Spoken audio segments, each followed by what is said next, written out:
ধৈর্য ধরো।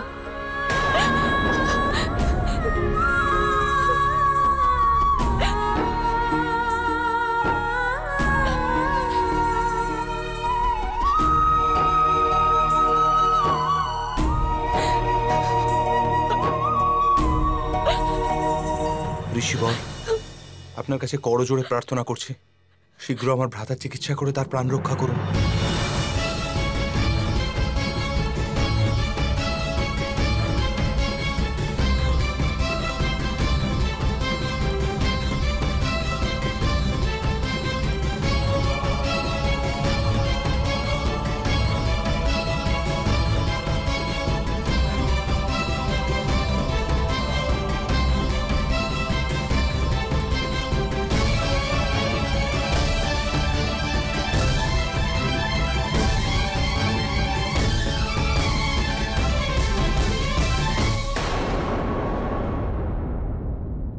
কি হয়েছে আমার অনুজের?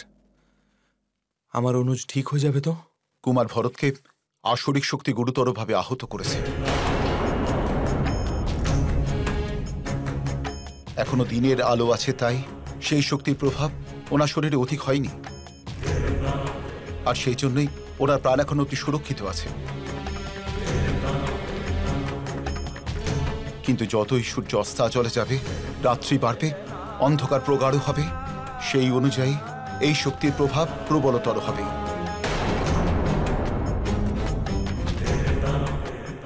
বিষ ওনার সমস্ত শরীরে বিস্তার করবে এবং দেহের রং পরিবর্তিত হবে। আর তাই এর প্রতিকার আমাদের সূর্য অস্ত যাবার আগে করতেই হবে।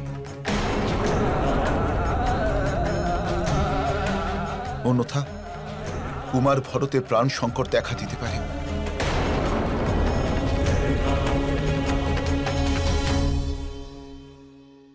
ঋষিবর, শীঘ্রই এর প্রতিকার বলুন। এই আসরিক শক্তির প্রতিকার কেবল ঋষি মুদগলই করতে পারবেন।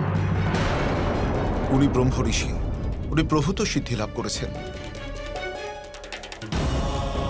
একমাত্র উনি যিনি এই প্রকার ব্যাধি দূর করতে সক্ষম। ঋষি মুদগল, তাকে কোথায় পাবো? ঋষি মুদগলের আশ্রম এই দণ্ডকারণ্যের দক্ষিণ সীমান্তে অবস্থিত, তাকে সেখানেই পাবেন। ভ্রাতারাম, আমাদের আজ্ঞা দিন, আমরা ঋষি মুদগলকে এখনই নিয়ে আসছি।